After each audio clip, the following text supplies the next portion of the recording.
This is Saar On Tour. I'm Saar, your host, and I'm taking you along to the biggest race of the year, the Tour de France. Feel the atmosphere from your sofa, hear real voices from the roadside, and get the latest takes from our own she rides analysts. The race is on right now, and you're coming with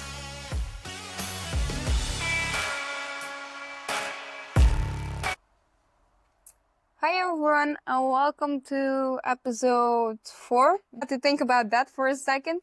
Episode 4 of Saar On Tour. After the 4th stage, it's for me 20 to 8 p.m. and I'm in Chasseneuil-du-Poitou, where the start of tomorrow's stage will be. And yeah, I am ready to talk you through today's stage a bit. So, well, today was a sprint day, maybe some kind of echelon opportunities, but a hard one. Yeah, definitely. My health wasn't being very nice to me today, which was a shame. It was trying to survive the day of it and still do the things I wanted to do. So I tried to pace myself to sit a bit more, and we kind of got through the day, and I still succeeded in having some fun there. So that's a win for me, I guess. So yeah, I went to the start. We had to leave our Airbnb at 11 and we were really at the start, like 500 meters away from the start we were staying. So it was like, you know what, we will just put everything in the car and we will go see. Yeah, we will see how crowded it is, and if there's not too much crowd, we will go grab a drink. Guess what? There were a lot of crowds again, so it was like, yeah, just never mind about that. And I've waited around 2 hours before, yeah, needed the rest, so was pretty relaxed there. Yeah, it was again very crowded because at one point they closed the fan zone because there was like a row of 150 people waiting to get in. It's like the thing where you can get free stuff and do some games and stuff. But for now, I haven't really done anything of that because it's just so crowded there. People, when they are able to get free stuff, always very funny. But yeah, start. I've also saw one of our listeners there who was wearing his She Rides shirt, which was super nice to see. And well, yeah, we basically talked a bit there, and then we just waited for the team presentation to start. And at the team presentation, apparently there were 2 DNFs there, Rebecca Kerner and Eleonora Gasparini, both ill. And then, yeah, there was quite a painful moment for the speaker who has just joined us from the men's tour. It was someone else, the first 3 stages, who announced Amanda Spratt. Yeah, she's obviously not here anymore. So that was, or she didn't even start, let's put it that way. So that was a little painful for like Loretta Hanson, but well, yeah, I think that's mainly. Oh, yeah, something I have to add. I've talked already a lot about the chauvinistic French, but today it's like every day the cheers for Pauline Ferrand-Prévot are getting louder. It's crazy. It's crazy. Like, yeah, it's huge. So that's pretty good to see. Because I'm pretty sure she's bringing a lot of people to the race, and not just to watch the start or something and go back to their usual things they do on a day, but actually keep following the race, which is good for television and stuff. So yeah, again, good crowd. Would I say, okay, it's still a lot of crowd. Maybe not as much as like the first and the second stage, but still a lot of people there, which is very good to see. It has been huge for women cycling this first 4 days. I've said it so many times already, but huge, really wonderful. And it shows like at one point, if the race is kind of made big enough by media, I would say, the people don't really mind that much if it are the men or the women. So I think if we all keep doing that and not only return to as a spectator to races like the Tour de France Femmes, but also do it at some smaller races, that's how it can grow. But for now, the tour is very good in terms of crowd, so very happy to see that. Well, and then we had the start of the stage, and they were riding really fast. They had some wind in the back, flat race. So yeah, no one really got away there. Till Maat Rijnbeek got a gap. She had quite a long time. She was riding on her own there. And then the peloton came closer again, and then they got a little bit further. And then we had both Franziska Koch and Tota Magalhaes bridging to Rijnbeek. And then we had kind of an echelon after a village. So the peloton was already stretched, and then there was a little bit of wind, and then yeah, not really echelons, but there was one group from the back, and it had our two guests, Sarah Gigante and Julie van Velde, in there, but luckily they made it to the front of the race pretty quickly already. Well, and then of course Rijnbeek, after already some aggressive racing the last couple of days and now riding on her own for quite a long time before the other two joined, had to let go. And then we had duo time trial till pretty far on in the race. Yeah, it their well, the time difference was quite stable. During the whole day, they didn't get the minutes, but it also didn't the the time difference didn't go down that fast. But in the end, it eventually did. Now we had, I think, for the fight, we had some crashes. Kristen Faulkner again, which is what a shitty tour for her. The year starting ill, second day finishing last after a crash, third day was okay, I think. Then today crashing again. Oh, that really sucks so bad for her. Well, yeah. And then we went into the final kilometers. There were some small crashes through the day, but I think not major ones. Of course, we don't see anything on TV, but at least I hope so, that everyone stayed safe. Well, and then we saw the sprint. SDWorx wasn't with too many people there. We saw Lotte Kopecky do a pole because there was an attack from Sarah Martin again, also racing aggressively yesterday. And she bridged that gap and did a short pull. And then it was basically, I think, Van der Breggen only there with Wiebes. Wiebes was a bit boxed in at the finish, but in some way she managed to get out of it again. And so we said it so many times already. Wiebes in a sprint, if she can start her sprint, she'll probably win it. So that's what happened again.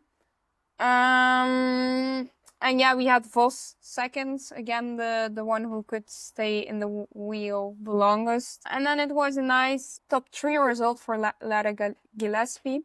I don't know how or why Elisa Balsamo ended up not sprinting. I kind of missed that from the big screen. I have to admit, I don't know if something happened, probably just positioning. Very sad. Yesterday she crashed in the final, and now today she couldn't sprint, so probably not the tour they've hoped for her. Highlights or shout out of the day, stay at stage 1 is still shining.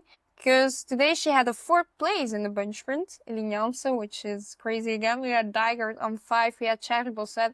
Another great result there on 6. She did say herself she was a bit disappointed because she felt like there was more, or she was capable of more. But overall, I think a very nice result. And then Zanetti, 8, Gonzalez, 9, and Van Dam, 10th. I don't know if there are some remarkable time losses. I actually don't think so. Yeah, no, not really, I guess. No. So yeah, that's probably it for the stage. Again, it's a sprint stage, so there is not too much to talk about.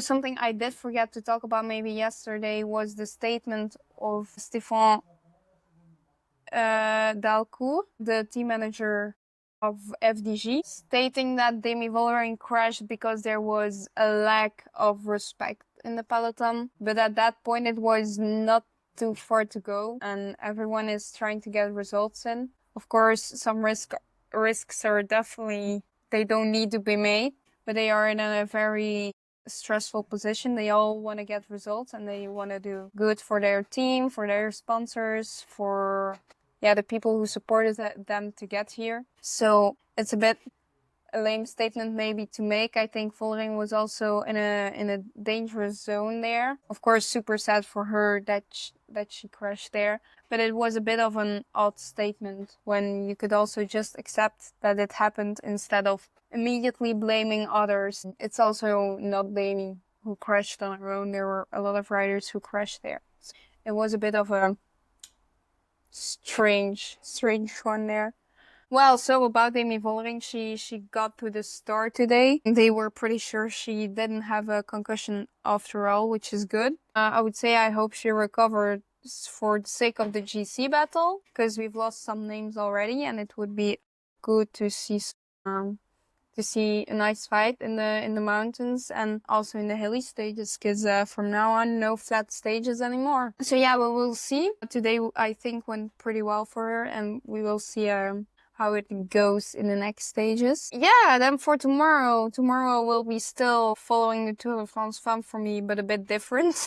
Stay tuned on the socials. Always putting some cliffhangers in here. Also, very nice moment was actually after the finish. I was just waiting there for someone, and then I heard my name from across the street from the other side of the road. And well, it was someone complimenting me on the podcast and said I've learned her a lot about women's cycling, and she's been enjoying it so far, which was very nice to hear. It was Imogen Wolf's mom. So yeah, that was a very nice compliment on a bit of a tricky trying to survive day for me.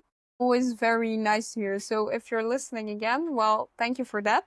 It was very nice to hear, and I hope you have a great tour after this too. And then yeah, so for tomorrow I might just grab myself the route here. Profiles, that's what I'm looking for. Stage 5. We're going from Chasseneuil-du-Poitou to Guéret. It's 165.8 kilometers, and it's on the profile, it seems to be never fully flat, but our first categorized climb really is on 30k of the finish. It's a 4th category climb, Côte de Chabannes. Then we have another one on about, let's say, 20-ish, 25-ish kilometers. It's another 4th category climb. And then we end on the top is about 7k to go. And it's a 3rd categorized climb there. So I think breakaway. Yeah, I would love to see that. I'm here for a breakaway day tomorrow. So that could be cool to see. I myself predicted Marco van Pachtenbeke in our predictors game, which might be biased. Maybe a little bit. I would be here for it. Like, this kind of screams breakaway to me. Will probably be hard to get away tomorrow, since I think it's for everyone pretty obvious that this is a breakaway kind of day maybe. So yeah, excited to see that one. It feels like it could be a breakaway, and otherwise probably types of Liane Lipperts. I don't know about Vos, but like a Lippert could be well, and like Nivea Doma and others too. So I think it's a bit on the edge for the strong sprinters, and maybe more really like the pinchers. But we of course will have to see that one. And then I almost forgot, I also have to tell you about our moment of the day. What am I? Let's just call it moment, because I don't have another thing for it. Well, there was a very cute moment, because they all got stuffed animals and stuff, the winners, but I think a not so winner got actually the nicest hug of them all. It was Aude Biannic, who had her kid waiting for her at the finish, which was very cute. It was also, I think, a world champion jersey it was wearing or something like that. It was super cute. So I went for that with moment of the day, since I feel like it's being a little hard to really choose stuff during sprint days. So yeah, I think that's a nice moment of the day. For the rankings of our game, I would say check our Instagram stories, because I didn't look it up anymore before this episode. Well, thank you for joining me first of all. And then this is a wrap for episode 4 of Saar On Tour. Don't forget to subscribe on Spotify, Amazon Music, Apple Podcasts or YouTube so you don't miss upcoming episodes. And keep an eye on our socials to get daily and more than daily Tour de France some updates. Keep watching the fun and I'll catch you in the next one. Bye bye.